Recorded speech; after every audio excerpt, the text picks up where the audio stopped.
Hello there, and welcome to Deep Sleep Science. I'm so glad you found your way here. Take a long, soft breath now, and let it drift out of you slowly, like fog lifting off a still lake at dawn. Settle yourself into whatever warm place holds you tonight. Let the pillow soften beneath your head. Let the blanket gather around you like a quiet tide. Let your shoulders lower by just a little. Let your jaw loosen. Let your thoughts, one by one, set themselves down at the edge of the evening, like lanterns placed gently on a windowsill. Tonight, you and I will float together through something very old and very beautiful. We will wander, slowly and without hurry, among the moons of Jupiter and Saturn, pale travelers that turn through the dark in silence, wrapped in ice, dust, and starlight. Some are smaller than a quiet town. Some are larger than entire worlds. Each one carries its own story, its own hush, its own soft glow. And each one is waiting, patiently, to visit your dreams. There is nothing to do. Nothing to understand, nothing to remember. Just let the words drift over you like warm air through an open window and allow your mind to soften at its own gentle pace. If this slow and dreamy journey feels kind to you, you're warmly welcome to tap the like button and to subscribe whenever it feels easy, so that many more peaceful nights like this one can find you softly whenever you need them. And now, with your breathing steady, with the room growing quieter around you, with the stars settling into their ancient, silver places, let's begin this slow and soothing journey through the moons of Jupiter and Saturn, where the universe whispers and sleep waits just a little further along the path. Let your eyelids grow heavier now, like petals folding at dusk. Feel the room softening around you, the corners blurring into dreamy shadow. Somewhere far above the quiet rooftops, far beyond the clouds, beyond the pale blue rim of our sky, two great planets are turning slowly in the velvet dark. Jupiter, wide and banded in gold. Saturn, wrapped in its silver rings. And circling them, like drifting candle flames, their many gentle moons. We will visit them now, one by one, in no hurry at all, letting each soft story carry you deeper into rest. Jupiter is the largest of all the planets that turn around our small golden sun. Imagine a sphere so wide that 1,000 Earths could rest inside it, swirled with soft bands of cream and amber, pale rose and old ivory. It spins quickly, quietly, in the great deep darkness, wrapped in clouds that move like slow rivers. Around it, drifting like gentle candle flames around a silent lantern, circle many, many moons. Nearly 100 are known to us. Some are bright and rounded, sculpted by fire and by ice. Some are small as quiet little islands, tumbling softly through shadow. Together they make a kind of hushed and ancient family, each one keeping its own slow path, each one humming with its own quiet mystery. And tonight we will drift among them, one by one, softly and slowly, letting their pale light wash gently over your drifting thoughts. Of all these pale travelers, 4 of them shine the brightest, like 4 quiet lanterns held steady beside their enormous home. They are called the Galilean moons, and their names are Io, Europa, Ganymede, and Callisto. 4 gentle syllables, 4 soft chimes in the language of the evening sky. They were first seen by a tired astronomer, peering through a small wooden telescope on a cold Italian evening, more than 400 years ago. Before that night, no one on Earth knew they were there. They had been circling very quietly for billions of years, waiting patiently to be noticed. They turn around Jupiter in graceful, unhurried orbits, each one stepping in time with the others, like slow dancers on an ancient floor. Tonight we will visit them one at a time. Let their names settle in your mind like soft stones placed in still water. Io, Europa, Ganymede, Callisto. And now we drift softly toward Io, the innermost of the 4 great Galilean moons. Io is a restless little world, about the size of our own familiar moon, but painted in colors unlike anything that you have ever seen before. Imagine a pale globe washed in soft yellows, quiet oranges, gentle reds, and ashen whites, as if someone had stirred honey, saffron, and old marble together into one dreamy sphere. Its surface is smooth in some places, wrinkled in others, speckled with the traces of enormous, slow and gentle fires. Io does not sleep the way other moons sleep. It hums, it stirs, it breathes out soft plumes that rise high into the black sky above it. Yet from far away, it looks almost still, a tiny golden lantern swinging slowly around Jupiter's vast and curving side. Let the image of that warm, glowing moon settle gently into your imagination now. Io is the most volcanic place in the whole solar system. There are more than 400 volcanoes scattered across its soft, rounded surface, some of them taller than the tallest mountains on Earth. Picture gentle mountains of pale gold rising from plains of soft sulfur, breathing slow plumes into a sky that is almost always dark. From very far above, you might see a single plume unfurling like a slow-blooming flower, rising hundreds of miles into space before drifting softly back down again. These are not the sharp, sudden volcanoes of our own world. They are enormous, slow, dreamy things, more like quiet fountains than anything violent at all. They rise, they settle, they rise again, in a rhythm as old as the moon itself. And all of it happens in perfect silence, because in space, no sound can travel. Only light, only color, only the slow, soft motion of drifting ash. One of Io's great volcanoes is called Loki Patera. Its name comes from an old Norse story, but the place itself is a vast, dark lake of glowing warmth, wider than many of the largest cities on our own gentle world. Imagine a round pool of soft, glowing copper resting quietly on Io's pale skin, steaming gently into the blackness above it. Every year or two, the lake stirs and brightens, as if slowly turning over in its long, peaceful sleep. Astronomers have watched this happen again and again from telescopes very far away, and each time it feels like a soft heartbeat, a slow blink of light from an enormous, dreaming eye. Nothing about it is hurried. Nothing about it is loud. Loki Patera simply breathes in its own quiet rhythm, marking the long, unhurried time of its own distant world. Let its gentle glow warm your imagination softly. Another of Io's great mountains is called Pele, named after a goddess of gentle fire. Pele wears a soft ring around its wide base, a delicate red halo painted on the ground by falling ash. From high above, this halo looks like a flower pressed into the surface of the moon, with Pele's warm heart at its quiet, glowing center. Sometimes Pele sends up a plume so tall that it stretches almost 200 miles into the sky above. It rises slowly, softly, like a dream unfurling in perfect silence. Then it drifts almost weightless and settles back down in a slow, golden rain. Nearby, another mountain called Tvashtar paints its own quiet arcs into the dark. Together, these silent sisters breathe in and out again and again, sculpting the moon's pale face with the lightest, gentlest touch. Let their slow, patient rhythm quietly echo inside you now. Io is warm for a strange and beautiful reason. It does not warm itself with sunlight, for the sun is very far away and small in its distant sky. Instead, it is warmed by the pull of Jupiter and the soft tugging of its neighboring sister moons. As Io moves in its orbit, Jupiter's enormous gravity stretches it, just a little, and then lets it relax, just a little. Imagine a soft ball being squeezed and released, over and over for many billions of years. That steady, patient squeezing warms Io from deep inside.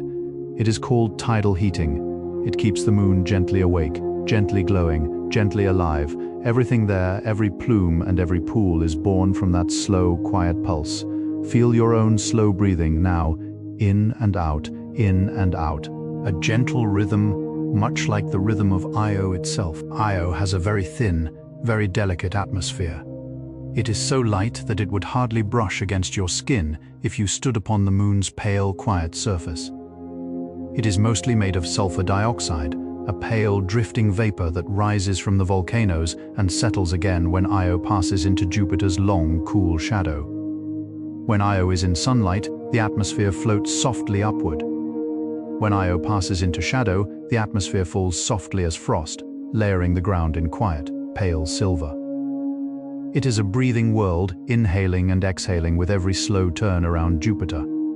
If you could stand there, the sky above you would be mostly black, speckled with stars, and Jupiter itself would hang enormous in the sky, filling half the world above, silent, glowing, patient. A great, quiet guardian, always watching, always present. Let that peaceful, dreamy image rest softly in your mind. Now we drift gently outward, past the soft gold of Io, toward the next of the great Galilean moons. Her name is Europa, and she is one of the most beautiful worlds in all of our quiet solar system. Imagine a sphere of pale, creamy white, veined with threads of rose and soft copper, as smooth and polished as the inside of a shell. Europa is slightly smaller than our own familiar moon, yet she holds a secret deep within her. Beneath her glowing, icy skin there lies a vast, dark ocean of liquid water, larger than all the oceans of Earth combined. It is a quiet ocean, never touched by wind, never wrinkled by rain. It has been resting there, patient and undisturbed, for billions of years. Let that image settle into your mind like a soft stone lowered into still, dreaming water. Breathe softly. Breathe slowly. Europa's outer shell is made of ice, perhaps 10 or 20 miles thick, smooth and pale as a polished pearl.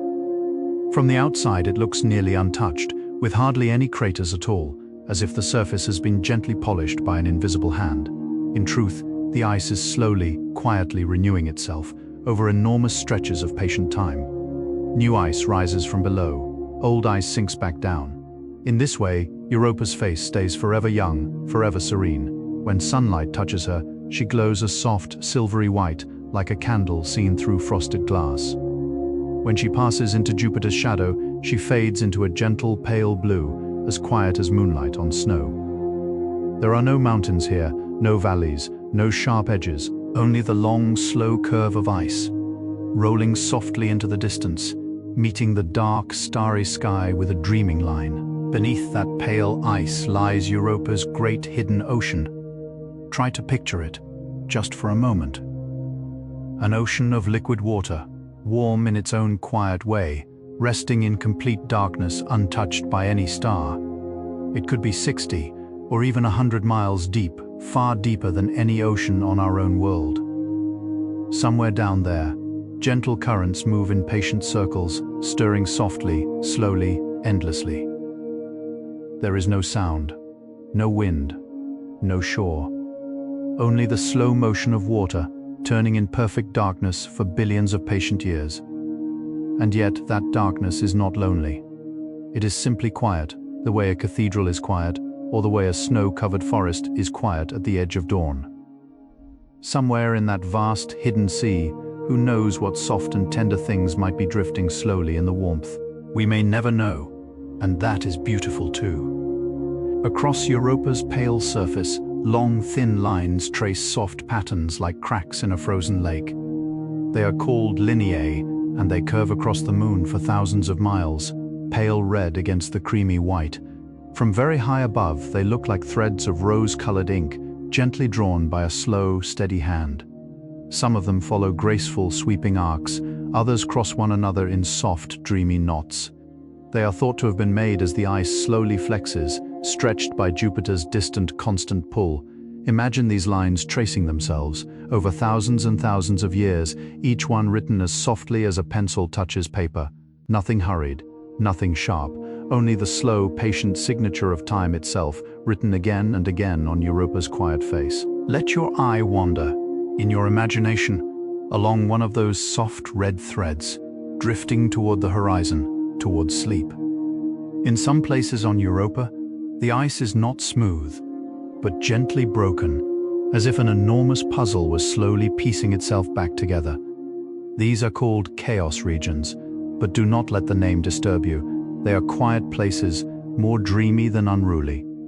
Picture wide fields of pale icebergs, soft and tilted, resting at gentle angles, with low mists of frost settling softly between them. In the long, soft twilight of Europa, they would look almost violet, almost silver, with the distant bulk of Jupiter glowing above like an enormous harvest moon. These places are thought to form when warm water rises very slowly beneath the ice, nudging the surface from below, letting it break and drift and settle again in quiet new shapes. Nothing sudden, nothing sharp, only the slow, patient rearranging of a world, writing itself anew, one soft season at a time. Of all the worlds beyond Earth, Europa is one of the places where many dreamers think quiet life might one day be found. Not fierce things, not loud things, perhaps small, gentle things, drifting softly in the warm darkness below the ice. We do not know, and perhaps for a long time we will not know. But the idea itself is a kind of lullaby. Somewhere beneath a glowing shell of ice, an ocean waits, patient and dark, humming with quiet possibility. And even if nothing stirs there at all, the ocean itself is a marvel, a silent wonder, a dreaming place held in tender balance for billions of years. The universe is full of such places, hidden just out of sight, full of soft questions no one has yet answered. Let that feeling rest gently on your heart now, like a warm hand, like a very old, very kind song. Now we drift outward once again, past the pale pearl of Europa, toward the largest moon in the whole solar system. Her name is Ganymede. She is larger than the planet Mercury. She is larger than the dwarf planet Pluto. If she orbited the Sun directly, instead of orbiting Jupiter, we would call her a planet in her own right. Ganymede glows in soft, quiet tones of grey and pale gold, speckled with light frost and ancient markings. She has dark plains that look almost like wide, quiet deserts and bright, grooved lands that look like gently brushed silver. From far away, she seems almost serious, almost thoughtful, as if she has seen a great deal and remembers it all in perfect silence. Let yourself drift toward her slowly now. Let her enormous, gentle presence welcome you, the way a quiet mountain welcomes an old traveler at dusk. To imagine Ganymede's size, try picturing this. If you could slowly walk around her at her widest, the journey would take you nearly 11,000 miles. Imagine a slow, unhurried walk beneath a sky of countless stars, with Jupiter hanging softly on the horizon. The ground would crunch gently beneath your feet, pale and dusted with ancient silver frost. Every step would carry you past strange and beautiful shapes, ice carved by eons into soft arcs and gentle ridges. You would pass dark plains as wide as entire countries.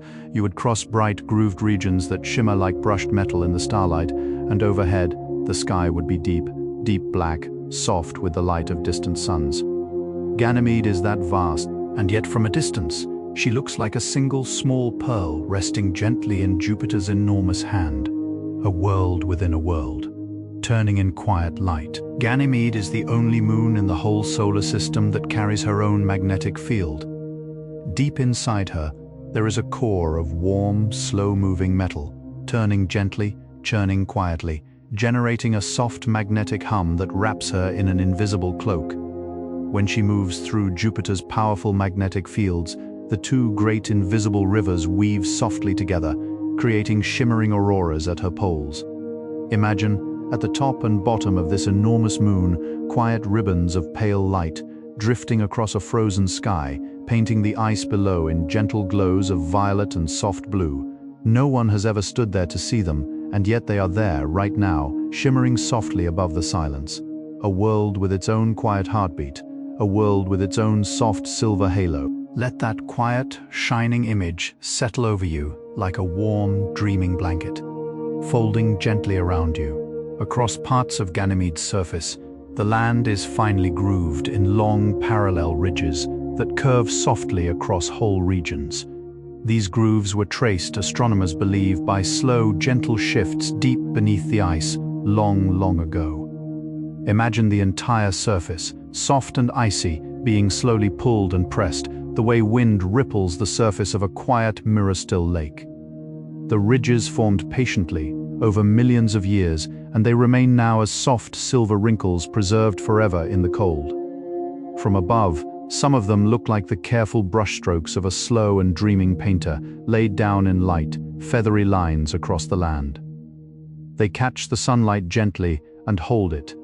They have been waiting, unchanged, for most of the moon's long life. Nothing disturbs them. Nothing hurries them. They are simply there, quiet and beautiful, remembering a time that no one living can ever remember. There are darker places on Ganymede as well, called Regio, vast plains of ancient terrain, softly cratered and dusted with fine, dark material. The largest is named Galileo Regio, after the astronomer who first noticed the moon's faint light through his little wooden telescope long ago. Picture a great round patch of gentle darkness, wider than many countries, filled with soft shadows and pale winding ridges. If you could stand at its edge and look across, you would see an ancient, silent landscape, almost untouched, perfectly still, as if painted in shades of dusk. These are the oldest regions on Ganymede where the surface has not been renewed for billions of years. They are quiet in the way old libraries are quiet. They are quiet in the way forgotten rooms are quiet. Let that soft, dreaming quietness drift over you now as you sink deeper into the warm, patient stillness of sleep. And now we drift outward, softly, to the farthest of the 4 great Galilean moons. Her name is Callisto. She is almost as large as Mercury, and her face is one of the most ancient in the whole solar system. Callisto glows in soft, powdery grays, speckled with countless pale dots like flour lightly scattered on a dark cloth. From far above she looks quiet, thoughtful, endlessly patient, turning softly in the distant light. Unlike her brighter sisters, Callisto does not seem to stir at all. She does not hum. She does not glow with inner warmth. She simply rests, turning slowly around Jupiter, wrapped in her soft, dusty cloak, keeping her long memory in perfect silence. She is the oldest-looking face in Jupiter's great family. Let yourself float toward her gently now, as if you were drifting toward the quietest corner of a very old library, where time itself has softened. Callisto's surface is covered nearly everywhere with craters, more craters than almost any other moon we know. Each one is the memory of a small traveler, a comet or asteroid that drifted quietly into her pale skin long, long ago. Imagine the entire moon's surface as a great pale page, softly marked with countless quiet circles, each one a signature of a moment, billions of years old. Some are tiny, no wider than a small pond. Some are enormous, hundreds of miles across. They overlap one another gently, like lily pads on a calm, still lake at evening. Because Callisto has changed so little over the ages, these craters have remained untouched for ages beyond imagining. Her face is an open book of the solar system's long past, written in soft, dim light. Let the image of that silent, patient record rest softly in your mind now, as you breathe slow, deep breaths. On Callisto, there is one crater that stands above all the rest, in size and in quiet beauty. It is called Valhalla. Imagine an enormous pale bullseye, many hundreds of miles across, with gentle concentric rings that spread outward like ripples on a still frozen pond at dusk. Long, long ago, something drifted softly into Callisto's icy skin and sent these slow silver rings outward in all directions at once. They have been resting there ever since, perfectly preserved, perfectly still. From very far above, Valhalla looks almost like a softly glowing flower pressed into Callisto's ancient face, its petals spreading out across the pale, dusty land. No one has ever walked there. No one has ever touched its quiet silver rings. Yet they wait, patient and dreaming, under the distant glow of Jupiter. Let that gentle, ringed image rest over you now, like a wide, dreaming embrace. Callisto's surface is darker than her sisters' faces, dusted with fine, dark material, like a thin coat of soot gently laid down by the hand of time. Yet even within that darkness, there are quiet, shining places.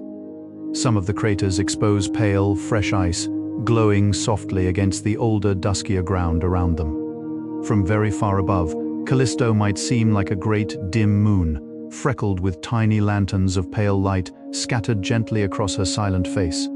Scientists believe that she too may hide a soft hidden ocean far beneath her crust, another silent sea of liquid water, kept warm in its own quiet way. If that is true, then Jupiter's family is a family of many hidden seas, dreaming in darkness, never touched by wind or sun, a quiet music of oceans turning softly in the deep. Let that secret music hum gently somewhere beneath your drifting thoughts. It was on a cold January evening, in the year 1610, that Galileo Galilei first saw these four soft lights beside Jupiter. Through a telescope hardly wider than a teacup, he noticed three tiny points of pale light, and then a fourth. He watched them, night after night, as they shifted and danced gently around the great glowing planet. He realized with quiet wonder that they were turning around Jupiter, not the Earth. It was one of the gentlest revolutions in all of human thought. Imagine that room, centuries ago. The wooden desk, the flickering candle, the small fogged lens, and outside, the quiet sky, full of moons that nobody yet knew. Tonight you are drifting among them as quietly and tenderly as Galileo once did. Let that feeling of old, soft wonder settle over you now, as the night grows deeper and your breathing grows slower. The four great Galilean moons move together in a slow, hidden rhythm. For every single turn that Ganymede makes around Jupiter, Europa makes exactly 2, and Io makes exactly 4. Imagine a quiet music, a trio of soft chimes ringing in gentle, unhurried time. 1 chime, 2 chimes, 4 chimes. Over and over for billions of years without end. This steady dance is called an orbital resonance, and it is one of the most beautiful things in the whole solar system. It is not loud, it is not forced, it is simply the patient gravity of one moon gently whispering to the others, keeping their steps in soft harmony together. Somewhere high above you, right now, that quiet music is still playing, as it always has been. Let its slow, peaceful rhythm wash softly through you. In and out. In and out. Softer. Softer. Softer still. Beyond the four great Galilean moons, Jupiter keeps a quieter circle of smaller ones, closer in, tumbling softly against the edge of his vast, glowing clouds. The largest of these inner companions is called Amalthea. She is shaped not like a sphere, but like a soft, tumbled stone, slightly longer than she is wide, as if she had been gently worn by the patient touch of time. Amalthea is about 150 miles across, small enough to rest like a quiet pebble against Jupiter's enormous flank. She orbits very close, turning around the planet in less than half a single day. From her surface, Jupiter would fill almost the entire sky, a vast and beautiful curtain of drifting amber and pearl. Let yourself picture her now, gently tumbling through that great wash of light, a small, warm companion to a world that has no ending. Amalthea has a strange and lovely color. She is one of the reddest objects in the whole solar system, glowing a soft, dusky rose beneath Jupiter's pale light. Some believe her red hue comes from a fine layer of sulfur, drifting in from nearby Io, settling upon her slowly over countless millions of years. Imagine her then, as a little moon softly dusted with the breath of her volcanic sister, painted in warm, gentle pinks and quiet coppers. She also gives off a little more heat than she should, a soft internal warmth whose source is still a small, kind mystery. Perhaps it is Jupiter's magnetic field slowly warming her from within. Perhaps it is some slow, gentle tug we do not yet fully understand. Either way, she turns on, glowing softly, keeping her secret in the hush of orbit. Let that quiet warmth rest tenderly beside you now. Another of Jupiter's inner companions is called Thebe. She is smaller than Amalthea, only about 60 miles across and shaped like a soft, irregular egg. She turns a little farther out in a slow and patient orbit, wrapped always in the glow of her great parent planet. Thebe is thought to be dusted in dark and light patches, like a small, quiet stone painted in gentle shades of dusk. From her surface, Jupiter would still dominate the sky, though not quite as enormously as from Amalthea's side.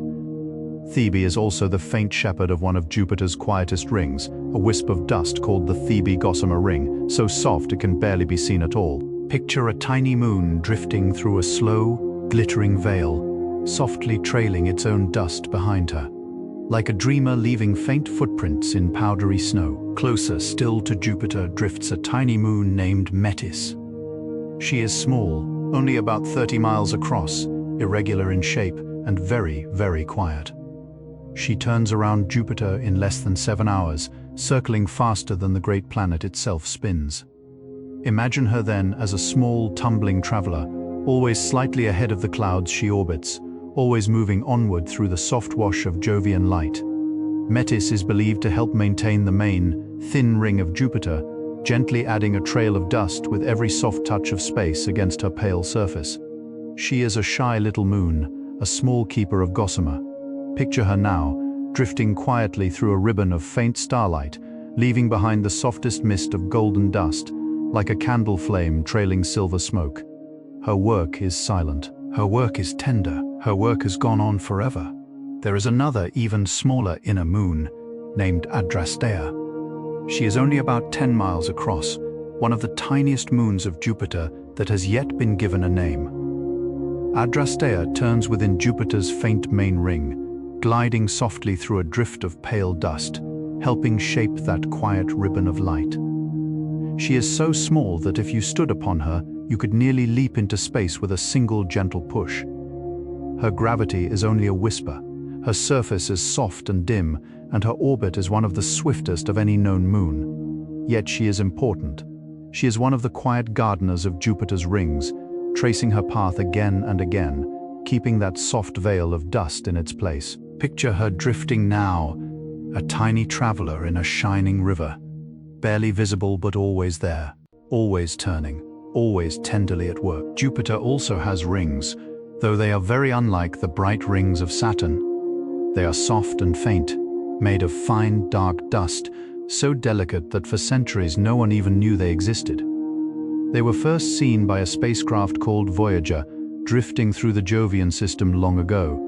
Imagine Jupiter wrapped in the thinnest of silver veils, barely shimmering against the black sky like the breath of starlight on dark glass. There is a main ring, a halo ring within, and gossamer rings without. They are all made of dust, gently thrown up by tiny impacts on the inner moons. Amalthea, Thebe, Metis, Adrastea. Each of them sheds a quiet trail of fine pale dust, and those trails become rings, soft as mist. Picture the whole scene now, hushed and glowing, and let yourself sink a little deeper into the quiet of the night. Beyond these inner companions, Jupiter keeps a further family, very far out, tumbling softly in the dark. They are called the irregular moons. They are small, quiet, and their orbits are tilted, stretched, sometimes drifting the wrong way around the planet. Many of them were not born beside Jupiter at all. Long, long ago, they wandered in from elsewhere, passing too close to Jupiter's enormous gravity, and were gently pulled into his soft, enduring embrace. Now they turn around him in slow, dreamy loops, taking months or even years to complete a single orbit. They are not bright, they are not famous, yet they are part of Jupiter's great, quiet family all the same. Let yourself imagine them, many small travelers, drifting softly through cold, distant space, keeping their silent company. Everything in the universe belongs somewhere. Even the quietest wanderers find their own calm home. Near Himalaya drifts her sister moon, Elara. Elara is a little smaller, about 50 miles across, and she follows her own slow, dreamy orbit around Jupiter. Like Himalaya, she is pale and dusty, rounded softly at her edges, turning patiently through long, cool years. Elara was first noticed in the year 1905 by astronomers gazing into long, quiet nights through the lenses of old telescopes. Her name comes from an ancient Greek story, from a tale of gentle sorrow and long waiting. Yet here, in the quiet of space, Elara is not sorrowful at all. She is simply drifting, calm and unhurried, in her own wide path, never hurried by wind or time. Picture her tumbling slowly, like a softly glowing pebble rolling across a patient river of stars. Let her quiet motion carry you a little further, into the soft arms of sleep. There are many other small moons in the Himalaya family, tumbling gently in the outer reaches of Jupiter's domain. Lysithea, Leda, Ursa, Pandia. Names that sound like the names of quiet lullabies, half remembered in the dark. Each of them is only a few miles across, a small tumbling stone in a great silent ocean of space. Some are so dim they were only recently discovered, seen through enormous telescopes as tiny dots of pale, drifting light. They turn around Jupiter slowly, patiently, in orbits that never hurry. None of them have been visited. None of them have been mapped. They are distant, unhurried, and almost entirely alone, and yet they belong. They belong to Jupiter, and Jupiter belongs to the Sun, and the Sun belongs to the galaxy, and the galaxy belongs to the endless, quiet hush that cradles everything. Let that knowing settle over you now, gently. Other irregular moons of Jupiter move in the opposite direction, turning backward around their great parent. They are called retrograde moons. The largest of them is named Pasiphae. She is about 30 miles across, a softly tumbling stone, drifting in a wide and tilted orbit very far from Jupiter. Her year is more than 2 Earth years long. Imagine her slowly wandering through the outer dark, always moving against the direction of her inner sisters, a quiet rebel in the dance of moons. She is thought to have been captured by Jupiter long, long ago, drifting in from somewhere else in the solar system, and gently caught by his enormous pull. Now she turns on, patient and peaceful, going her own soft way. Picture her now, unhurried, following her own quiet path, reminding us that every small world has its own rhythm, its own direction, its own song. Another of Jupiter's backward-turning moons is Sinope. She is about 20 miles across, a small and gentle traveler, turning slowly through the outer reaches of the Jovian sky. Her orbit is long, tilted, and she too goes the opposite way from most of her sisters. Like Pasiphae, Sinope is thought to have been a wanderer once, drifting through empty space, until the great soft pull of Jupiter caught her, long ago, and cradled her into a slow, dreamy orbit. Her name comes from an old story, from a woman said to have refused many offers and kept her own path. How fitting for a quiet moon who still, to this day, turns her own way around her enormous home. Let that quiet image rest in your mind now. A small moon, walking her own path in the stars, unhurried, peaceful, fully at home in the dark. Some of the retrograde moons gather in softly matching groups, called the Calm family, the Ananke family, the Pasiphae family. Each family is thought to be the scattered pieces of a single older body, long ago gently broken apart, now quietly orbiting together, like leaves on a slow autumn stream. The Calm family follows the lead of their namesake. Calm, a small moon about 28 miles across, the Ananke family tumbles alongside Ananke, about 18 miles wide. The Pasiphae family drifts along with its larger sister. Each cluster forms a slow, patient ring of tiny worlds, almost invisible from Earth, known only through careful watching. Picture them now, small siblings in the cold dark, keeping gentle company as they turn. Even in the vast silence of deep space, there is togetherness. There is kinship. There is the soft presence of quiet companions nearby. The Ananke family, like the others, moves in long, slow loops far out from Jupiter. Ananke herself, their namesake, takes about 630 days to orbit her great parent, nearly twice the length of a single Earth year. Her sisters, such as Praxidike and Harpalike and Iocast, drift in similar patient arcs, each turning slowly, each tumbling gently in the dim, distant light. Their names are drawn from old myths and soft, faraway stories, and when spoken aloud, they sound almost like the quiet words of a sleepy poem. Praxidike, Harpalike, Iocast, Euanthe, Thyone, each a small, lost syllable, drifting through the dark. Imagine them tumbling together now, a quiet constellation of cousins, unheard and unhurried, simply turning in their own gentle way as the universe breathes slowly around them. Let those names fall softly into you like the first faint snow of winter. Not every irregular moon of Jupiter belongs to a family. Some drift alone, on their own long and unhurried orbits, keeping their own solitary pace. Kalirhu is one such solitary traveler, small and distant, turning through the dark in her own quiet way. Themisto is another, gliding along a lonely path between the inner and outer moons, as if she could not quite decide which family to join. Each of these quiet wanderers carries her own small story, her own slow signature across the stars. They remind us that even within a great family, some souls travel alone, and that is simply their nature and their way. Picture them now, pale and peaceful, turning through the great hush of space, accompanied only by distant starlight and the soft glow of faraway Jupiter. Let their gentle solitude feel warm and welcome and perfectly at home. Among the very smallest of Jupiter's moons are tiny travelers like Corre, Dia, Euclide, and Calicor. Some are only a mile or two wide, no larger than a small town set softly upon the sea. They were discovered only in recent years, through patient searching with enormous telescopes, each new moon appearing as a tiny spark against the dark, drifting through the hours. To name them all would take a very long while, and new ones are still being found, gentle pearls quietly added to Jupiter's ever-growing string. Let that number sit softly with you now. Nearly 100 moons, nearly 100 small silent worlds, each turning in its own slow way around their great glowing parent. Some are bright and famous, some are nameless still, but all of them belong. All of them are loved by gravity. All of them have their own quiet place in the sky. The moons of Jupiter turn in two soft directions. Some move in the same direction as Jupiter itself spins, a gentle forward motion called prograde. Others turn backward in a direction called retrograde. The inner moons and the four Galilean sisters all move in the forward direction, gliding softly together as if following a patient current.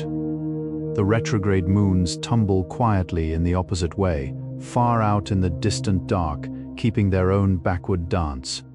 Imagine the whole scene then, a great glowing Jupiter wrapped in softly swirling clouds, with rings of pale dust and moons moving in both directions around him, some softly forward, some quietly backward, each one tracing its own unhurried path. It is a system of gentle motion, a dance of many partners, turning in endless, patient harmony. Let that calm, many-layered motion carry you a little deeper into sleep now. Many of the irregular moons of Jupiter were not born there at all.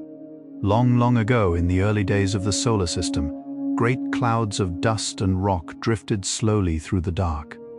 Some of these small wanderers passed too near Jupiter and were gently caught by his enormous gravity, pulled softly into long, slow orbits. Imagine a small, tired traveler drifting through space, unsure where to go, when suddenly the path curves and a great, warm presence takes her gently into its embrace. From that moment onward, she would belong to Jupiter, turning softly around him for billions of years. That is how much of Jupiter's far family came to be.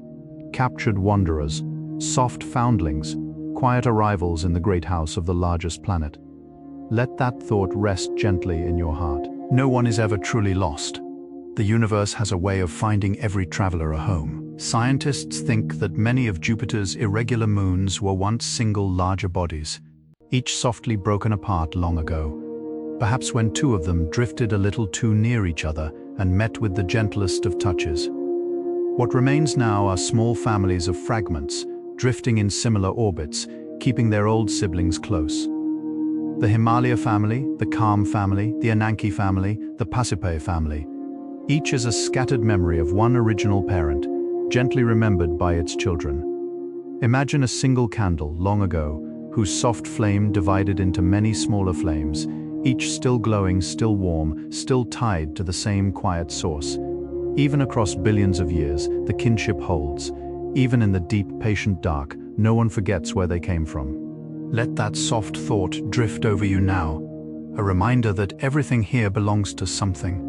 Even the smallest traveler in the sky. The distant moons of Jupiter take a very long time to travel once around their great home. Some take a year, some take nearly two. Some take even longer, turning with the slow majesty of patient cosmic tides. If you could stand upon one of them, Jupiter would appear small in the sky, only a bright, soft star, wrapped in the quiet glow of distance. You would see the sun itself as a tiny, warm point of light, barely brighter than its distant companions. Years on such a moon would pass like very slow breaths. Seasons, if there were any, would last whole human lifetimes. Time itself would feel gentle there, unhurried, kind. Let that soft slowness wash over you now. There is no rush here. There is no deadline. There is only breathing. There is only softness. There is only the long, quiet turning of worlds, of which you are a tender part. Jupiter is surrounded by a vast, invisible cloud called his magnetosphere. It is the largest structure in the entire solar system, apart from the Sun itself. It stretches millions of miles in every direction, a soft, invisible ocean of magnetic light washing gently around Jupiter and all of his moons. Within this ocean, charged particles swirl softly, producing shimmering auroras near Jupiter's poles in gentle ribbons of pale violet and golden green. The Galilean moons all swim within this magnetic sea. Io splashes soft plumes into it. Europa hums against its edge. Ganymede carves her own small shelter within it. Callisto drifts quietly near its boundary. Picture this great invisible cradle, enormous and calm, embracing an entire family of worlds. You are cradled in something much larger than you too. Your room, your blanket, your night. Let yourself feel held by it, softly and completely. Jupiter's rings, gentle as mist, are made of dust so fine it would feel like powder against your fingertips. If you could drift slowly through them, you would pass through a hushed, glittering haze, lit softly by the distant sun, silver and warm as old moonlight on water. The rings never made themselves loud. They never called attention to themselves. For centuries, no one even knew they were there. But they have always been there, quiet, waiting, lit only by starlight and the soft reflected glow of Jupiter himself. Let that idea hold you now. Sometimes the most beautiful things in the universe are the ones that have been there all along, waiting quietly, asking nothing, simply being what they are. The great ringed belt of dust, soft and tender, has waited, and like that, you too may soften into the patient, dreaming dark around you. And now, we turn our gentle gaze away from Jupiter, slowly, softly, without hurrying. Let the great banded planet and his many moons drift quietly behind us, still turning in their graceful dance. We drift now toward another world, quieter still, even more beautiful to behold. A world wrapped in rings as delicate as a sigh. A world whose name, spoken softly, already sounds like a lullaby. Saturn. Let the words settle gently upon you, like soft snow landing on an empty branch at dusk. Saturn. He rests far from Jupiter, farther from the Sun, a pale golden sphere crowned by the most graceful rings in all of the solar system. And around him, quietly, turn his own many moons, a second great family of dreaming travelers. Let us drift toward them now, just as softly as we drifted among Jupiter's children, and let sleep gather gently around you. Saturn is smaller than Jupiter, but still enormous, still wide enough to hold many hundreds of Earths within him.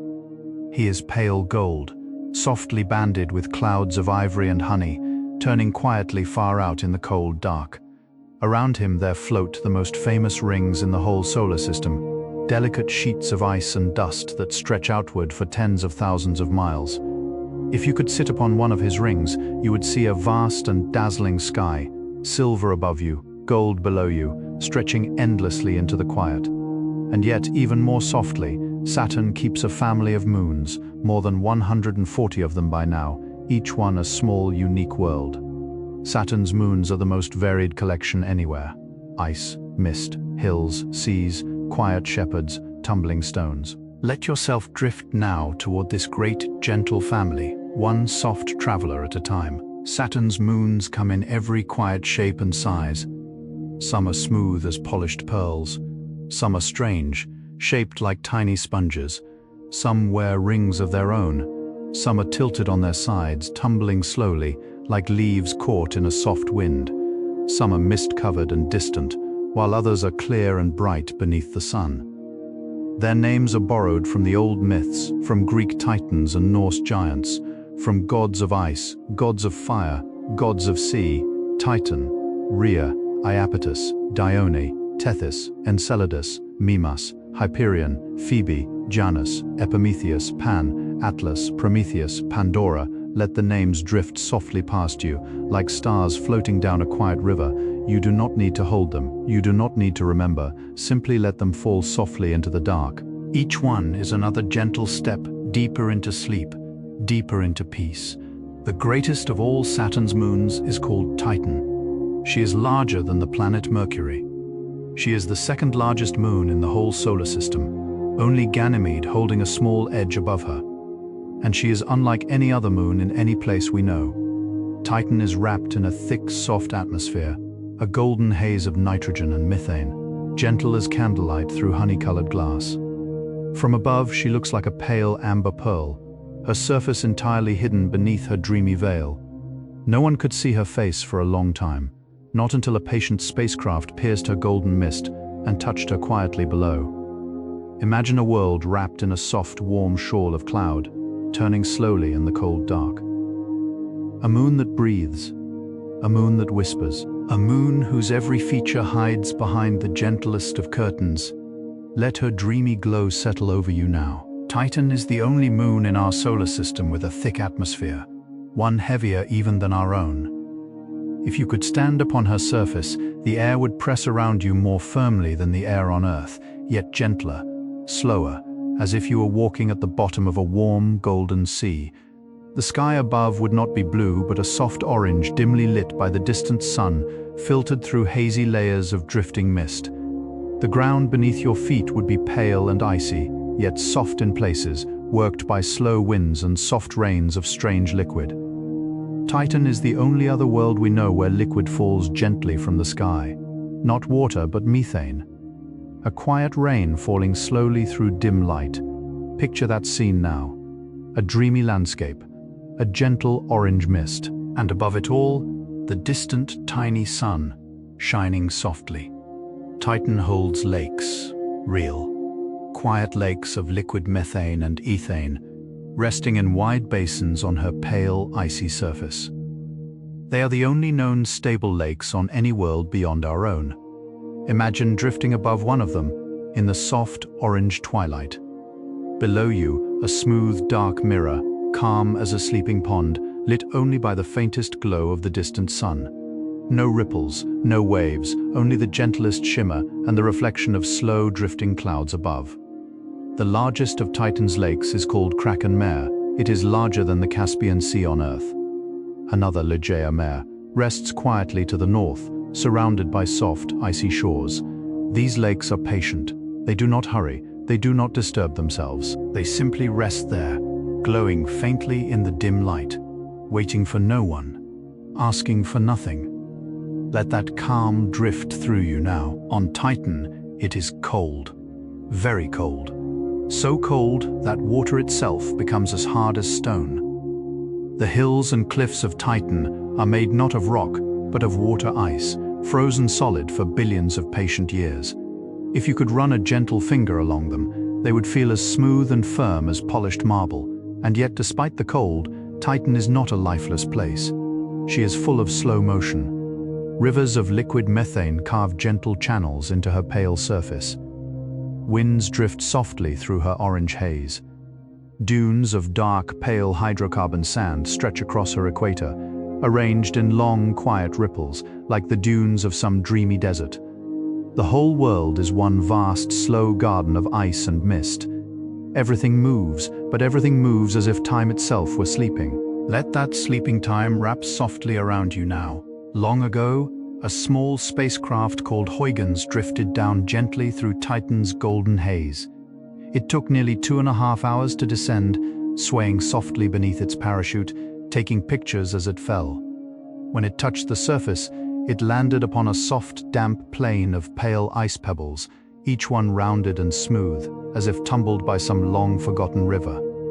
The images it sent back were dim and quiet, painted in soft oranges and shadowy browns. No one had ever seen such a place before.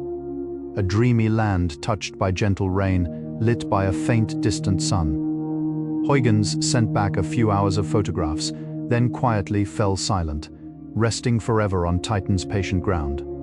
Picture the little spacecraft, now, sleeping there under the golden sky, in a hush older than any human story. A soft visitor who drifted down and stayed. beyond her lakes and dunes. Titan may hide a great secret. Scientists believe that far beneath her pale ice, she too may hold a deep, quiet ocean of liquid water, warmer than the surface, patient and unseen. Imagine that. A world with a golden sky, with rain and lakes and dunes, and beneath it all a hidden sea of water waiting in perfect darkness. The more we learn of Titan, the more she seems like a layered dream, clouds above, ice below. And beneath that ice, perhaps, another kind of ocean, gently turning on its own slow currents. It is a world within a world, a dream within a dream. Let that layered stillness rest over you now. You too are layered, your breath above, your heartbeat below. And beneath it all, the quiet, resting depths of your own tender self, waiting for sleep to gather you in. Now we drift softly outward, away from Titan's golden glow, toward another of Saturn's bright, beautiful moons. Her name is Rhea. She is the second largest moon of Saturn, smooth and pale, glowing with a soft silver light. Rhea is made mostly of ice, with a small, quiet, rocky core deep inside her. From far above, she looks like a round, clean pearl, dusted lightly with a few pale craters, turning slowly through the cold dark. Rhea was named for an old Greek Titan, the mother of the gods. How fitting, then, that her own surface seems almost gentle, almost motherly, in the soft, patient way she holds her quiet craters. She is less famous than Titan, but no less lovely. Picture her now, turning softly, silvery and serene, a quiet, pale companion to Saturn, glowing faintly in the hush of the great gold-ringed planet beside her. Some scientists once thought that Rhea might have her own tiny rings, faint and delicate, wrapped softly around her. Very thin, very pale, they would have been among the only rings ever known around a moon. The evidence was gentle, uncertain, but for a while, many dreamed it might be true. Imagine Rhea, a soft pearl in the dark, with her own faint silver halo, turning quietly beside Saturn's far greater rings. Since then, the evidence has grown less certain, and perhaps the rings were never quite there at all. But the idea itself remains lovely. A quiet moon with a quiet ring. A small echo of her enormous parent, just a little breath of silver around her waist. Let yourself hold that tender image now, as softly as one holds a feather on the palm. Even if it is only a dream, it is still a beautiful dream to rest within. Beyond Rhea drifts another great moon, named Iapetus. She is one of the strangest moons in all of the solar system, and one of the most beautiful. Iapetus has two faces. One hemisphere is as dark as fresh coal, while the other is as white as fresh snow. From very far away she seems to turn slowly, showing first one side then the other, as if slowly nodding between light and shadow. No one quite understands how she came to be painted in such gentle contrast. Perhaps dust from another moon has slowly coated her dark side. Perhaps her own ice has migrated softly, layer by layer, over millions of years. Whatever the reason, Iapetus keeps her two faces with quiet grace, turning softly through the dark. Picture her now, half black and half white, gliding patiently beside Saturn, like a gentle companion wearing a shawl of soft velvet dusk. Across the equator of Iapetus runs a strange and wonderful feature. A long, narrow ridge of ice, hundreds of miles long, some parts of it reaching nearly 8 miles high. It encircles the moon almost perfectly, like a soft seam or a gentle stitch tracing her middle. Imagine a great, quiet wall of ice, softly curving around an entire world, standing silent in the dim light. No one is sure how this ridge came to be.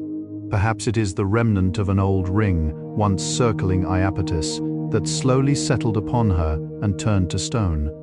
Perhaps it rose from within, pushed softly by some long-ago warming deep inside. The mystery is gentle. The mystery is sweet. Let yourself wander along that silent ridge in your mind, step by slow step, walking the long seam of a distant, patient moon, drifting closer and closer to sleep. Nearer to Saturn turns a softer moon called Dione. She is about 700 miles across, made mostly of ice, with a small core of patient rock at her center. Dione is bright and pale. her surface marked by gentle plains, soft cratered lands, and quiet, wispy streaks of lighter ice. For many years, these wisps were mysterious, glowing faintly like frost upon the moon's pale skin. When spacecraft drew closer, they revealed themselves to be long, tall cliffs of fresh, bright ice, cracked gently open in the old, slow skin of Dione. From high above, they looked like soft brushstrokes of silver, painted by a very slow, very careful hand. Picture Dione now turning quietly, her pale cliffs glowing faintly against her softly darkened plains. A moon dressed in quiet silver ribbons, held gently within the great golden arms of Saturn, above the endless dark. Tethys is another of Saturn's great icy moons, about the same size as Dione, and even brighter still. She is so pale, so reflective, that she almost glows, bouncing back nearly all the sunlight that ever touches her. Tethys is made of the purest ice in the whole solar system, a soft, tender sphere of frozen water with only a whisper of rock within.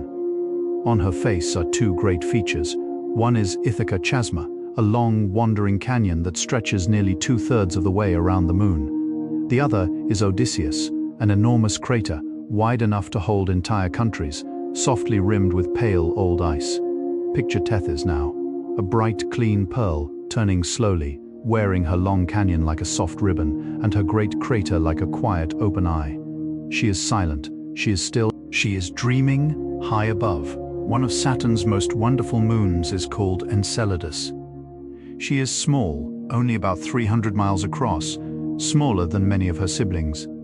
And yet, she is one of the brightest moons in the whole solar system. Her surface is made of pure, fresh ice, clean and white, that reflects nearly all the sunlight that touches her. From far away, she glows like a small, dreaming pearl beside Saturn, and deep inside her, soft and hidden, lies a great, quiet ocean of liquid water wrapped in her ice shell like a tender heart. From her southern pole, slow plumes of water vapor drift upward, a soft, gentle breath rising from cracks in the ice. Those plumes feed one of Saturn's quiet rings, adding tiny, shimmering crystals to his silver veil. Picture Enceladus now, a small, glowing moon, breathing softly into space, sending her quiet breath into the stars. Near Enceladus's south pole, there are 4 long, parallel cracks in her ice. Astronomers have given them a soft name, the tiger stripes. They stretch across a quiet region of her surface, each one gently warmer than the ice around them. It is from these soft, warm stripes that the great plumes of water vapor rise. Imagine them now. 4 long, pale lines glowing faintly against the clean white ice, breathing softly into space. Each plume is silent, each plume is tender, each plume is the breath of an ocean hidden far below. If you were standing near them, you would feel no heat, only the lightest brushing mist, so fine it would barely touch your skin. The tiger stripes have been breathing softly for untold ages. Let their slow, patient rhythm rest upon your own chest, now gentle and even. In and out, softer, softer. Enceladus is one of the most likely places in the solar system to hold a trace of quiet life, beneath her pure ice. Her ocean may be warm, salty, and full of gentle minerals, softly stirred by currents from below. The plumes that rise from her tiger stripes carry with them tiny droplets of that hidden ocean, soft samples of a world that might, one day, tell us something wonderful. She is a small moon, yes, a tiny, gentle traveler, and yet she may hold one of the greatest questions ever asked. Are we alone? Or do small, quiet companions swim in the deep, dim ocean beneath her ice? No one yet knows. Perhaps no one will, in our lifetime. Yet the question itself is a kind of lullaby, a soft, patient question, asked in the starlight, never rushed. Let it rest upon you now, gently, gently. Closer to Saturn than Enceladus turns her smaller sister, Mimas. Mimas is only about 250 miles across, and she is perhaps the most striking of all of Saturn's moons upon her pale, cratered surface, there sits an enormous soft crater called Herschel, nearly 1/3 as wide as the entire moon. From far away, Mimas looks almost like a tiny pale eye, or like a small, silent moon gazing quietly back across the sky. Herschel has a gentle central peak at its heart, rising softly like a little mountain at the middle of a round, calm lake. Imagine Mimas, turning slowly, wearing her enormous crater like a quiet badge of her long past. One great impact, long, long ago, almost shattered her, and yet she held, and turned on, quiet and whole. Let that soft strength rest within you now. She held. And so can you, beyond Mimas. In the cold outer reaches of Saturn's family, turns a moon called Hyperion. She is one of the strangest moons anywhere known. She is shaped not like a sphere, but like a soft, irregular sponge, full of gentle round holes and soft hollows. Her surface looks almost like a quiet sea foam, or a piece of honey-colored coral drifting in the dark. She tumbles chaotically, slowly, her spin changing in soft, dreamy ways from one season to the next. No other large moon tumbles quite like Hyperion. She is one of a kind. She is full of surprises. And yet, even as she tumbles, she does it gently, without hurry, in the long and patient time of space. Picture her now, a soft, sponge-shaped traveler, rolling slowly through the dim light, turning in her own unique rhythm, quiet and perfectly herself. Hyperion's strange surface is thought to be full of porous ice, full of soft, empty spaces, like a sea sponge left gently out to dry. Each small hollow gives her that dreamy honeycomb look. When sunlight touches her, the shadows within her hollows grow deeper, making her surface seem to breathe softly, to hum with quiet depth. If you could stand upon her, the ground beneath you would feel strange and light, almost like old spongy driftwood. Every step would be gentle, a little leap, as though you were drifting rather than walking. Around you, soft pale hollows. Above you, the cold starry dark, and somewhere far off, the pale golden glow of Saturn, huge and ringed, keeping patient watch. Let yourself drift along with Hyperion now.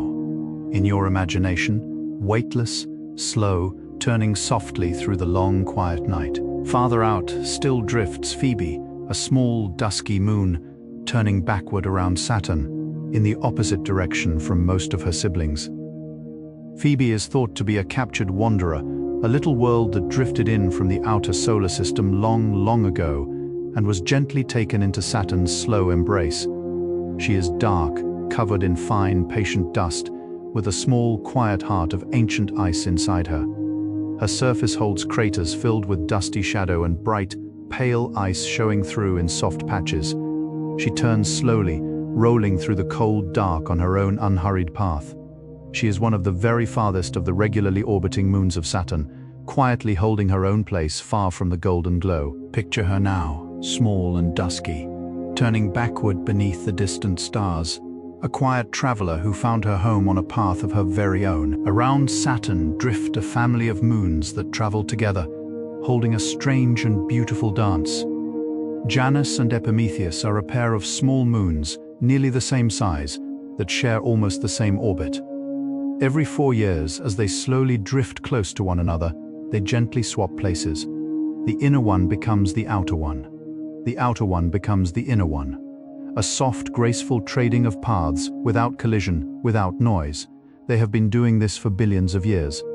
Imagine two quiet skaters, gliding on a soft silver rink, gently passing one another every few years, and switching sides with the gentlest of motions. Janus, Epimetheus, two sisters endlessly trading places in the dreamy cold. Let that soft, quiet exchange drift through you now. Even in the vast dark, there is partnership. Even in the long silence, there is the gentlest trading of places. Within Saturn's rings themselves drift even tinier moons, called shepherd moons.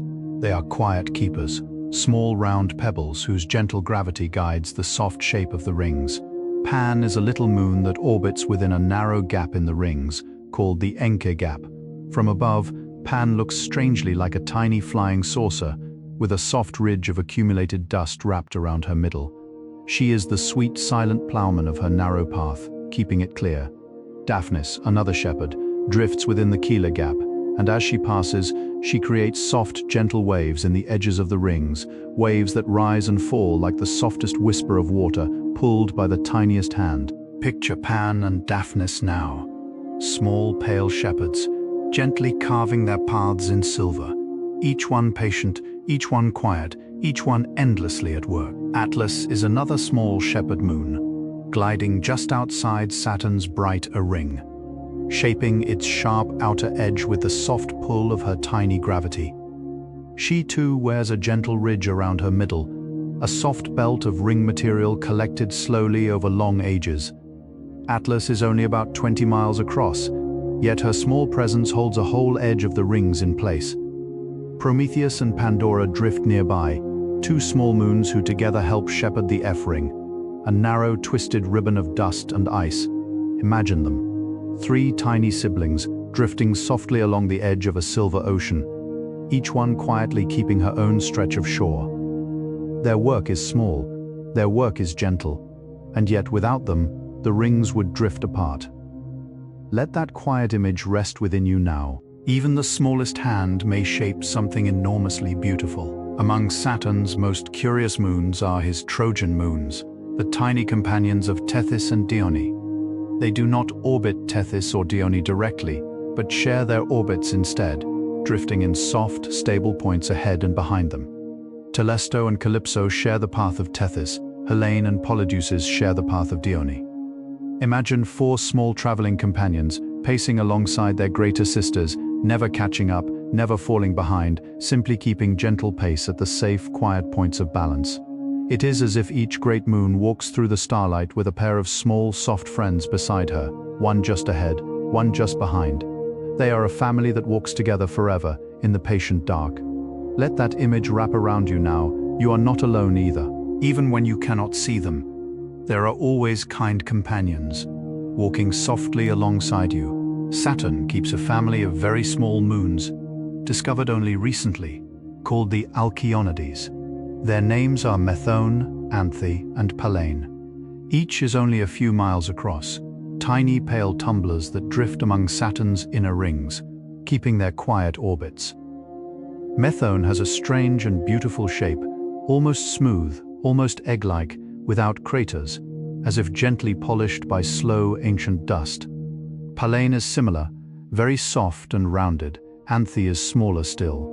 Each of them traces a faint, partial ring of dust along her orbit, a gentle arc of silver that follows her quietly through space.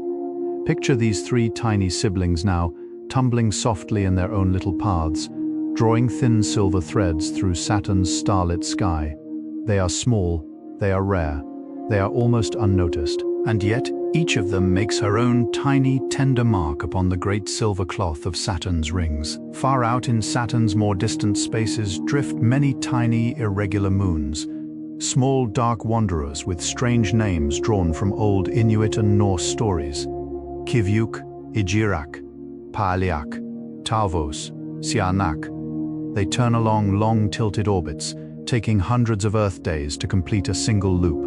Many of them are so small, so dim, that they were discovered only in recent years, through quiet, patient searches with enormous telescopes peering into the deep dark. Each new moon found is a small, gentle revelation, a soft whisper from Saturn saying, "Here is another child of mine you had not seen before." Let those soft names fall into you now, like the first faint snow upon an empty branch. Kivyuk, Igirak, Paaliak, Talvos, Sianak. Each one turns slowly through the dim light. Each one is a quiet traveler. Each one is part of Saturn's great hushed family. There are many more of Saturn's far-drifting moons, soft named after Old Norse myths. Skathi, Skol, Hati, Loj, Fornjot, Surtur, Ymir. Each is tiny, a quiet tumbling stone wrapped in shadow, drifting slowly through the cold outer dark.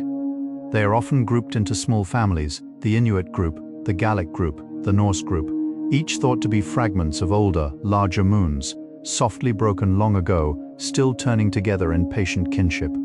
Their orbits are long, tilted, and often slow. Some take nearly 3 Earth years to complete a single loop around Saturn. Picture them now, small gray travelers drifting in the outermost reaches, far from the golden glow of Saturn's rings. and yet they belong. Even in the very farthest quiet, they belong to him. Let that soft sense of belonging wrap itself gently around you as you breathe slowly into the soft depths of sleep. Saturn's rings themselves are one of the great wonders of our solar system. They are made mostly of small pieces of ice, from fine dust no larger than powder to quiet chunks as large as small houses. Together, they form 7 main rings, each lettered softly in the order they were discovered.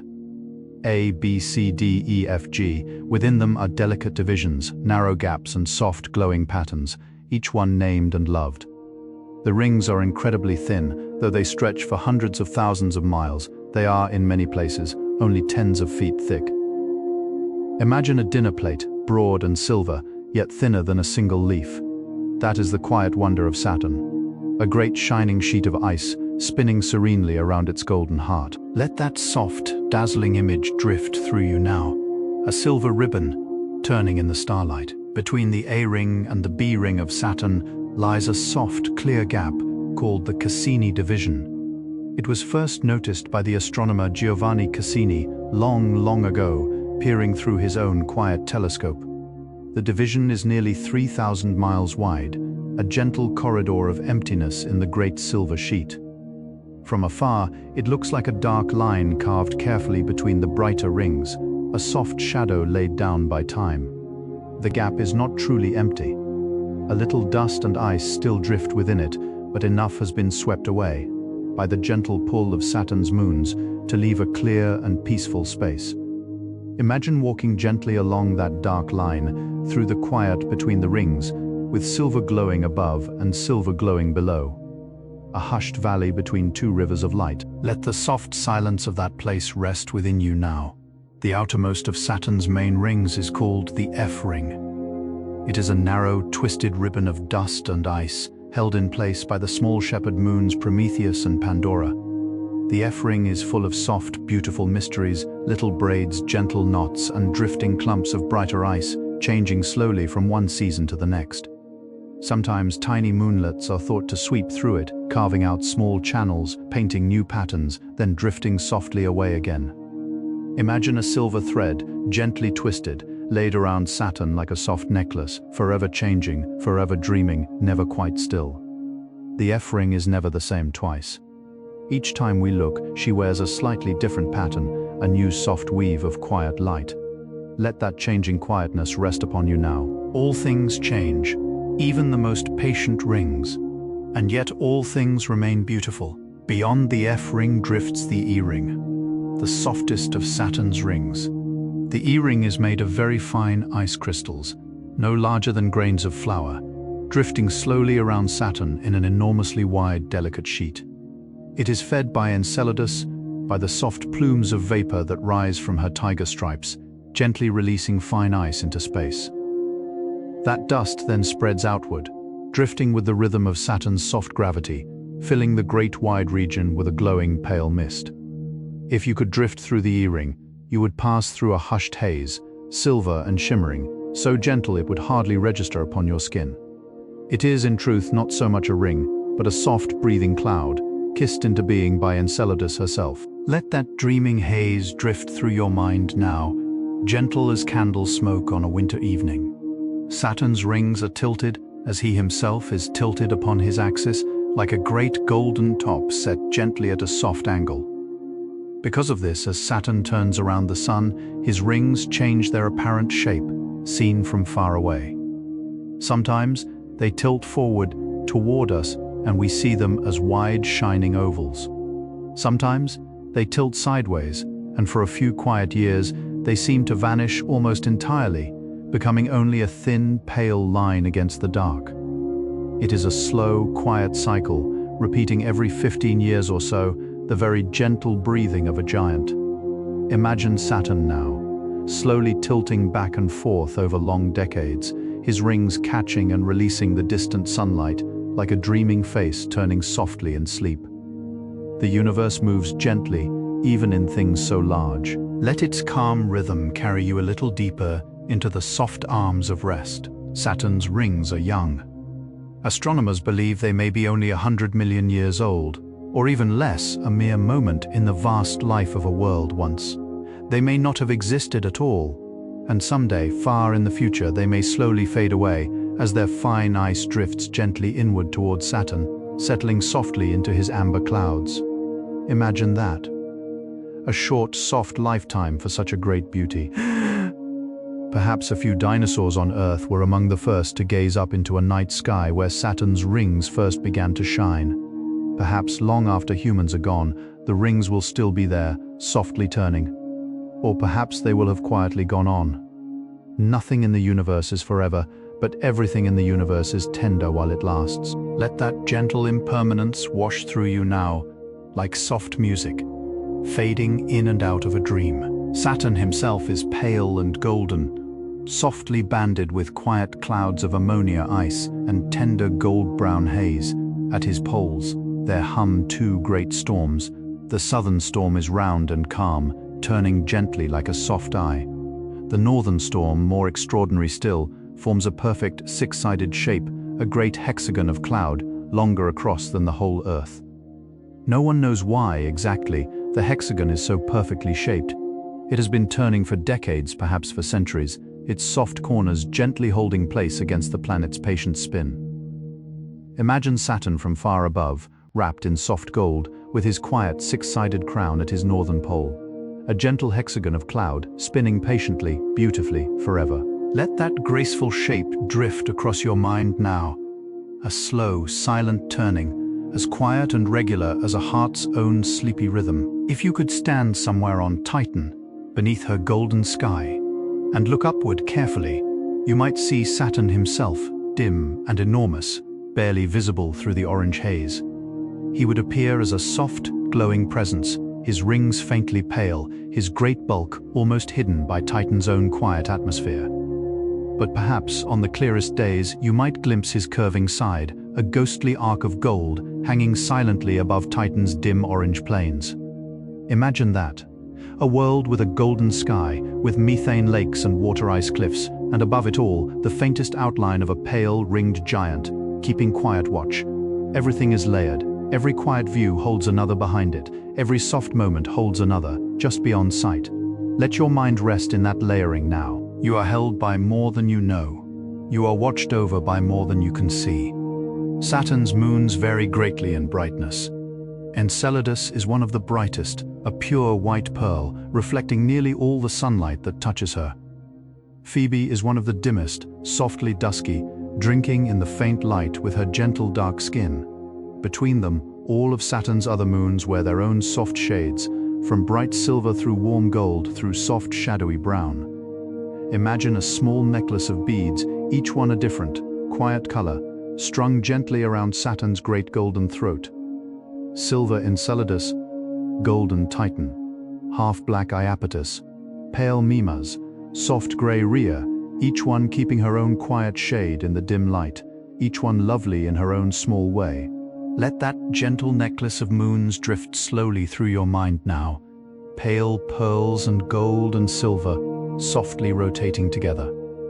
As they turn, so too does your own night slowly turn, deeper and deeper into gentle sleep. Enceladus's quiet plumes may contain the building blocks of life. Scientists believe the droplets that rise from her tiger stripes are salty, mineral-rich, and possibly warm. Some of the plumes even hold simple organic compounds, the soft, basic ingredients from which all life as we know it may begin. We do not know if anything lives there.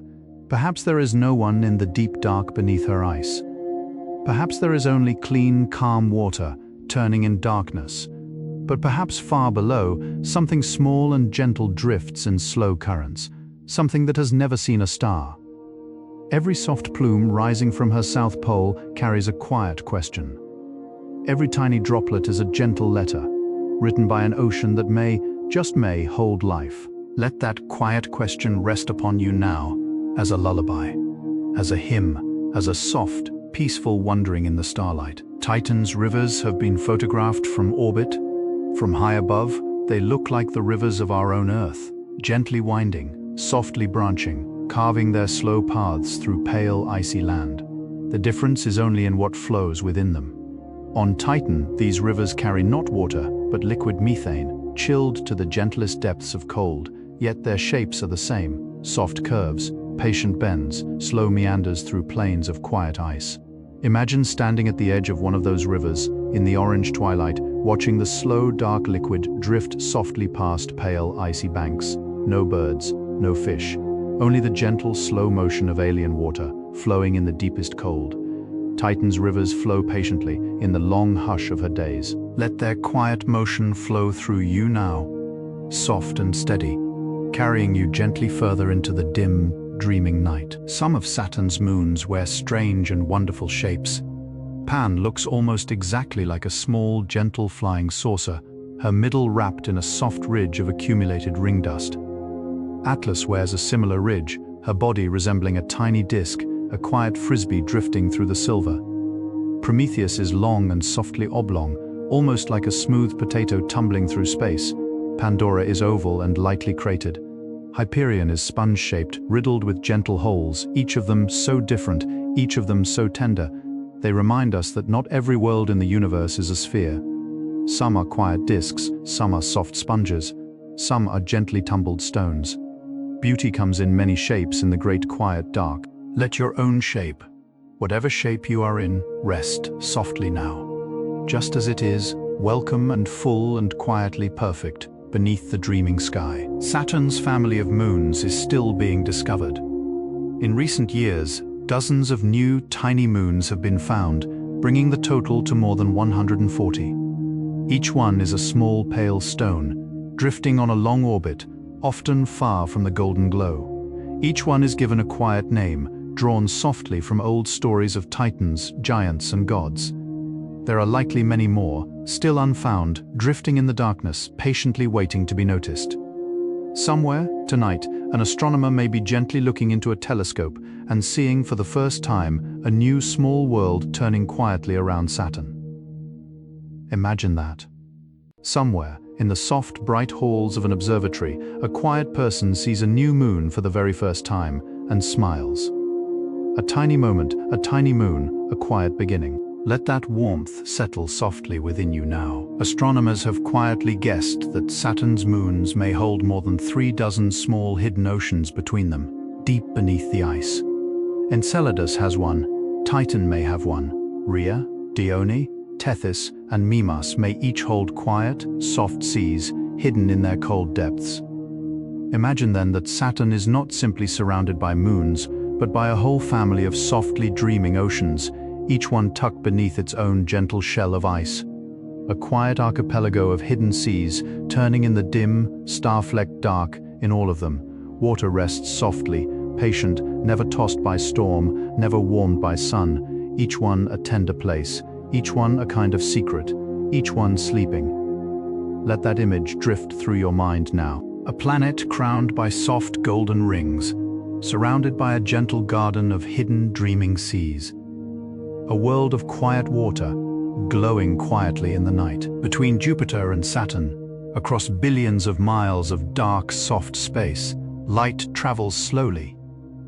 It takes more than an hour for sunlight to reach Saturn from the Sun, and over 40 minutes for it to reach Jupiter. That same light moves through both planets' moons, gently touching every pale face along the way. Imagine the slow, patient travel of a single beam of sunlight, setting out from the Sun, drifting past Mercury, past Venus, past Earth and Mars, past the quiet asteroids, past Jupiter, and then, long afterward, past Saturn. The whole journey takes more than an hour, and yet the light never hurries. It simply goes gently across the vast dark, landing at last upon a soft, icy moon. Let your own breathing be as unhurried as that light now. Nothing needs to rush. Everything has time. Everything is allowed to take its own quiet course. If you could gather all the moons of Jupiter and Saturn together into one great quiet circle, you would see more than 200 small and large worlds, each turning softly in its own gentle way. Some wear rings, some wear golden skies, some wear two faces, half light and half dark. Some are smooth as pearls, some are shaped like sponges, some are the size of continents, some are the size of single towns. Each of them has its own quiet story, its own patient rhythm, its own hidden heart, and each of them is part of something larger, turning around its great bright planet, which in turn circles the sun. You too are part of something larger, your breath, your room, your city, your earth, your sun, your galaxy. Softer and softer, outward and outward, all of it turning in the quietest dance on Titan. A day lasts about 16 of our Earth days. Saturn's own day lasts only about 10 hours, for his great body spins quickly despite his size. Around him, his moons each keep their own time. Mimas swings around in less than a single Earth day. Iapetus takes nearly 80. Phoebe takes over a year and a half. Every moon is its own quiet clock, keeping its own soft rhythm. Imagine all those rhythms at once, playing gently together, a slow and layered music, like a nursery of clocks quietly chiming in a hushed evening room. Each one its own, each one in time with the patient pull of Saturn. Each one a soft voice in the great, quiet song of the solar system. Let your own heartbeat join them now. One more quiet rhythm, welcomed into the ancient, peaceful music of the worlds above. Saturn's gravity is softer than Jupiter's, though still enormous compared to Earth's. Titan's gravity is only about 1/7 that of Earth, gentle enough that you could almost fly, if you had a small pair of wings strapped gently to your arms. With each soft flap, you could lift yourself into the air and glide slowly above the icy plains, through the golden mist, across the quiet dunes. Birds could truly fly on Titan. Humans too, with only small help. Imagine it. A dreamy, slow flight, arms outstretched, drifting gently through orange haze over dark methane lakes, over soft ridges of ice, under the faint glow of Saturn's distant rings. No hurry, no urgency, only the slow, lovely motion of flying in a quiet world. Let that dreamlike image carry you now, upward, drifting, soft as snow falling backward into the sky, gently, gently, gently, in the heart of our own nights. Here on Earth, both Jupiter and Saturn may sometimes be seen. On a clear evening, if you step outside and look up, Jupiter shines as a bright, steady point, brighter than any star. Saturn, a little dimmer, rests patiently nearby, glowing in soft, warm gold. Perhaps, in some quiet moment, as a child, you once looked up and saw them without even knowing their names. Two warm lights, among many, in the huge, soft dark. Tonight, you do know their names, and tonight, you have drifted among their moons in your imagination, quietly visiting each small sister world, one by one. You carry them with you now, into sleep, like a small bouquet of gentle pearls, softly held in your resting hand. Let them glow quietly there. Let them light the soft path into your dreams. Spacecraft have visited Jupiter and Saturn over the years. Pioneer, Voyager, Galileo, Cassini, Juno. Each one has been a small, patient messenger, sailing through the vast dark for years, sometimes for decades, to bring back quiet images of faraway worlds. Cassini spent nearly 13 years gently orbiting Saturn, touching his moons with soft flybys, watching his rings, mapping his soft golden clouds. At the end of her long journey, she drifted down gently into Saturn's glowing atmosphere, becoming a part of him forever, a small traveler who had spent her whole existence loving a single distant system. Picture her now softly fading into the great gold, her work done, her heart quiet. Every soft image we have of Saturn's moons, we owe to her slow, patient eye. Let her kind presence settle softly within you. Even small messengers may carry great love. Some of Saturn's and Jupiter's moons have names drawn from old Greek myths, others from Roman tales, others still from Norse stories, Inuit stories, Celtic stories, and beyond. When we look into their skies, we are looking at a gentle library of human dreams. Thebe, Europa, Io, Ganymede, Titan. Rhea, Phoebe, Kivyuk, Sutungra, Skull, Hati, Ymir. These names once belonged to gods and giants and travelers of old stories. Now they belong to small, silent worlds, turning quietly in the distant dark. They are a soft gift from our ancestors, carried gently upward into the sky. Every time we speak their names, we pass on that gift. Let those names fall softly through you one more time, like water slipping over round stones in a hushed forest stream. They are old, they are beautiful. They are yours now too, held gently. Imagine a single soft view. You, floating weightless, in the space between Saturn and his moons. Below you, the great golden planet, wrapped in soft bands of amber and ivory, crowned at his north pole by the quiet hexagon of cloud. Around him the glorious silver rings, turning slowly, catching the faint sunlight in pale glowing arcs. Further out, his many moons, each in her own orbit. Titan, golden hazed. Enceladus, silvery bright. Mimas, gazing back with her great pale eye. Iapetus, half light and half dark. Hyperion, gently tumbling. Rhea, Dione, Tethys, all softly silver. Beyond them, the small far moons, drifting patiently, their names old, their orbits long, and all of it silent. All of it unhurried, all of it completely, perfectly calm. Let that image rest upon you now. It is real. It is there tonight. It is turning softly, even as you drift into sleep. The moons of Jupiter and Saturn have been turning around their great parents for billions of years, long before humans stood on the earth. Long before animals walked in the forests, long before the oceans even took their present shapes. They were turning. They will keep turning, long after this night has passed, long after tomorrow's sun rises and sets, long after many, many more quiet mornings come and go upon the earth. They do not hurry, they do not tire, they simply continue in their slow, faithful orbits. Somehow, knowing this, the smallest parts of our own lives can feel a little softer, a little less heavy, a little more held. You are part of a universe that does not rush. You are part of a universe that remembers patience. Let that enormous patience breathe through you now, steady and slow in the dark. And so our slow journey among the moons of Jupiter and Saturn begins to quiet itself. We have drifted among fire-warmed Io and silver Europa, vast Ganymede and ancient Callisto.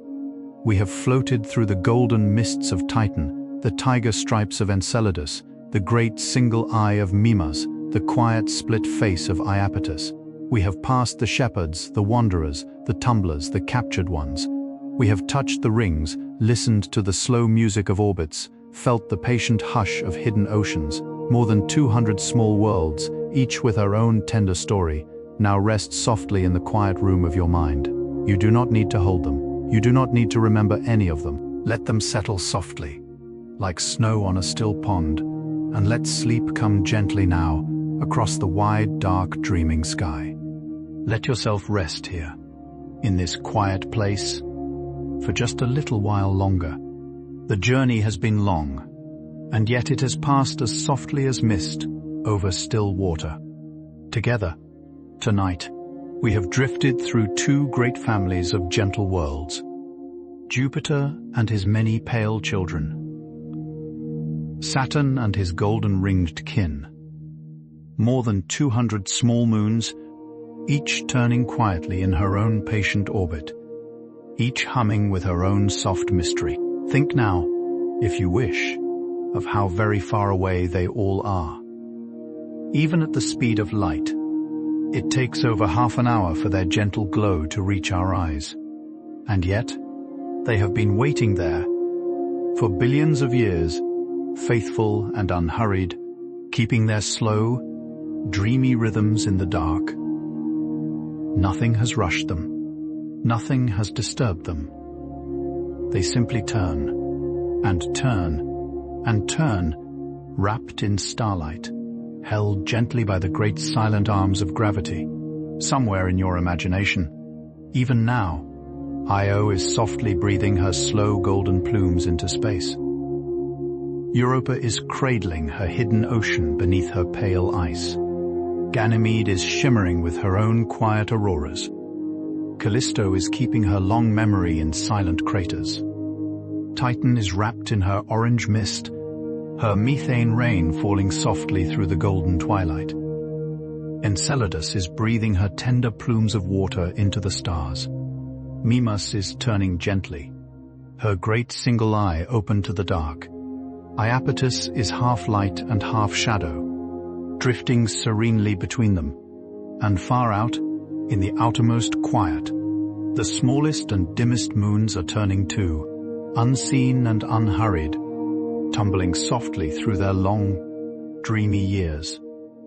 Kivyuk, Igerak, Paliak, Skathi, Emir, Faunjot, each one small, each one gentle, each one perfectly at home in the deep, starry dark. You carry them all with you now, into the soft hush of sleep, like a small bouquet of pearls held gently in a dreaming hand. You need do nothing more. You need remember nothing. Just let them turn, softly, above you, as you rest. And now, dear traveler, our soft journey through the moons of Jupiter and Saturn draws to its quiet close. Let your breathing slow, just a little more. Let your shoulders soften, just a little more.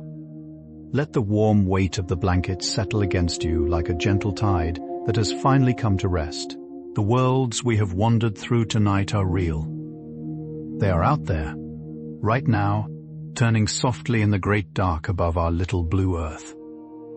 Io is glowing warmly. Europa is cradling her hidden sea. Ganymede is dreaming under her own silver aurora. Titan's golden haze is drifting slowly through her orange twilight. Enceladus is breathing her tender plumes into the stars. And somewhere, even farther out, the smallest moons are tumbling gently through the quiet, keeping their ancient paths untouched by any hurry of the human world. None of them needed anything from you. They simply welcomed you in, softly, into their slow, dreamy turning. And now, as our visit gently ends, they carry on without pause, as they always have, as they always will. That thought alone is a lullaby of its own. The universe continues, patient and kind. While you rest, thank you so very deeply for drifting with me tonight. If this slow, tender journey brought any peace to your heart, you are warmly welcome to like this video or to subscribe to Deep Sleep Science so that many more gentle nights like this one may find their way to you whenever you need them most. For now, let everything else fall softly away. The day is finished. The night is yours. The moons above are turning quietly, in perfect silence, as they have for billions of years. Let their soft light rest on the edges of your drifting mind. There is nothing left for you to do, nothing left for you to know. Only the slow, warm breathing of your own peaceful body and the quiet music of the spheres humming very, very softly, far above. And now, dear one, with the stars keeping their gentle watch and the moons turning tenderly in the great hush of space, good night and sleep deeply.